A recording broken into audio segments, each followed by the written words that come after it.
Hi, I apologize for the weird recording of this, but my first 3 attempts did not work for audio on my device, so we are recording my audio screen through my phone camera.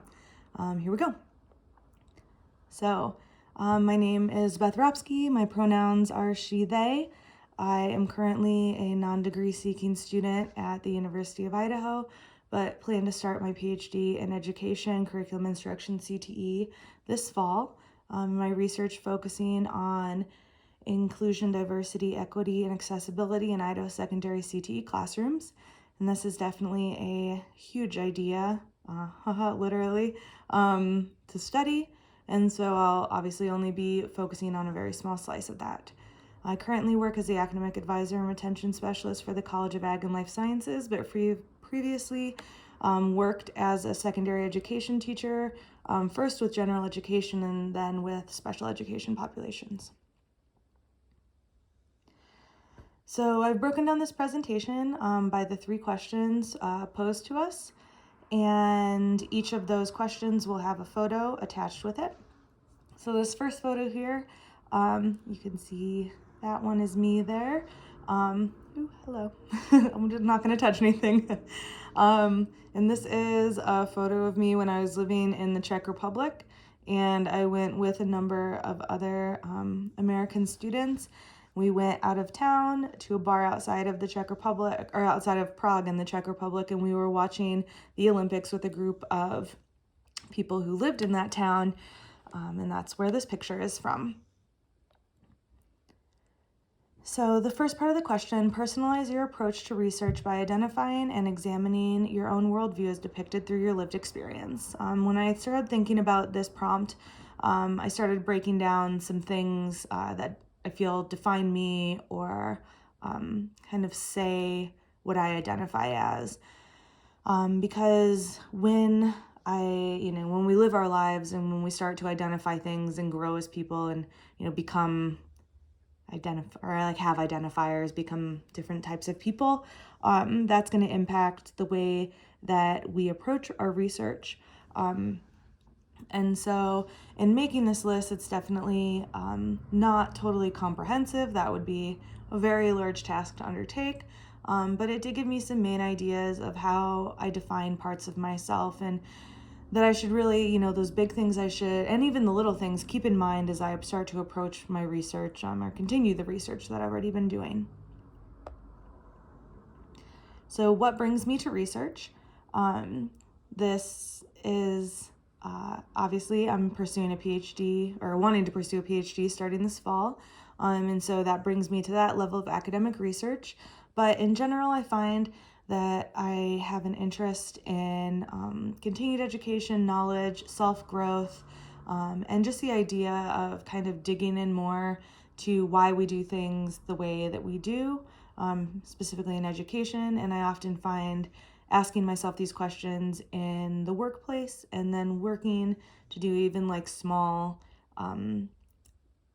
inquiries and research projects to kind of figure out, better practices and stuff like that.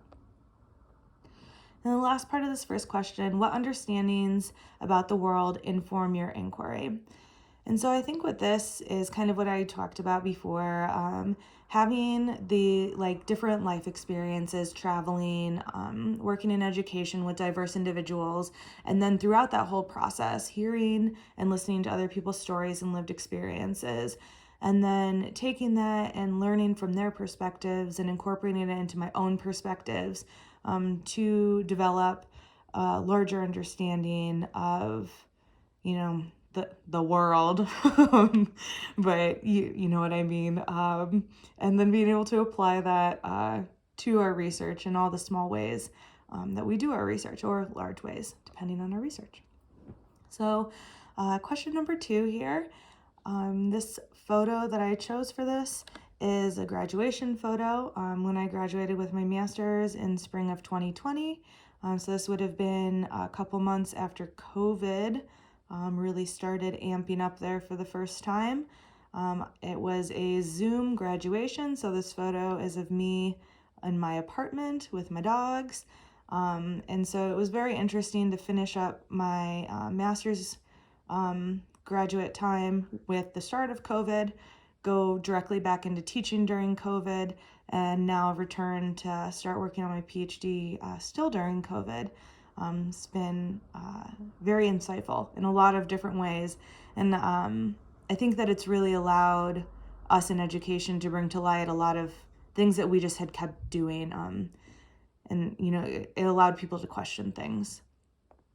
But now, looking specifically on ethics for this question, reflect on the values that inform your research ethics based on the following: prior and current experiences of ethical and non-ethical research. So as I said before, I conducted my own master's research, and I believe that it was very ethical. I did learn a lot during that time, especially developing and implementing survey in a teaching population. So working with people, talking about their workplace, and assessing and analyzing that type of data. And then I believe that the closest I've really come to non-ethical research experiences has been through studying non-ethical research experiences. And so I hope that it kind of stays that way, and the most non-ethical things I see are stories I hear about what not to do. And then with conduct, it kind of plays into those ideas of research, current experiences, prior experiences, and remembering the idea of how we do research, and to be sure to kind of check ourselves, check our privileges, check the way that we do everything, to identify the most appropriate and best practices for researching diverse populations, because our world is very diverse.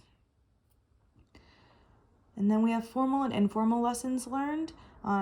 So there's, working through education and then gaining diverse experiences through diverse communities and from traveling, and then being able to, it's kind of like what I said before, listen to those lived experiences of others and being able to apply it to our own ethical approach towards research. And then lastly, individual and shared goals. And I know that one of my goals in doing research is to help obtain information that we can use to better our education system. And after I wrote this point, kind of went down the thought of like, what does it mean to better something? And kind of what we were saying before, is it our place? Is it what is bettering, and is it something that needs to be bettered? And so kind of discussing that idea with oneself, because just because it might be good in our mind doesn't mean it's necessarily good for the community or population that we are researching. And then lastly here, question number 3, I chose this photo because I feel like it really represents me well in a lot of different aspects of my life. I really enjoy this photo, and the idea of kind of focusing on what makes us us, and how that applies to us as researchers. And so question number 3 is assess the notion of contribution and responsibility as it relates to the following. And the following made me think a lot. And so instead of kind of giving narrative answers, these really made me just start asking some questions that I'd like to think about throughout the semester, and hopefully develop some answers for myself, and most likely develop further and more questions to ask myself. So for the first one, as it relates to dynamic of the individual researcher, the question I thought of was, how do we determine what is appropriate for us to research as an individual? So with this idea is kind of like during my undergrad when I was studying English and creative writing, and we would talk about, is it our story to tell? And so the application of that with research, the idea is like, is this my research to research? Is it appropriate for me to be doing this, or is it, someone else's to do? And so I really like to further explore that idea and kind of, figure out more about how we do that kind of assessment. And then assess the notion of contribution and responsibility with communities with which we are affiliated, And so how do we responsibly approach research within our own community or communities? And I think with this is really thinking about the idea of the impact that research can have within our own community. And so it's, that the entire process of the research as well. And so that idea of like the action of doing the research, the analyzing of the data, and then the release of the data, and how do we do that, and how do we contribute to these populations and communities responsibly. And then lastly, humanity at large. How do we contribute research to humanity as a whole? So with a lot of research, especially academic research, I find we focus on these like very, very specific things, which is awesome and something I enjoy a lot. But I also like to think about the idea and want to investigate the idea more of how we can take these very specific research ideas and research projects and figure out how they can be applicable to a larger set of humanity. So that said, once again, my name is Beth Robsky. I'm looking forward to working with you all this semester. And if this one doesn't record properly, I might give up. But looking forward to seeing you all tomorrow. Have a great rest of your evening. Bye-bye.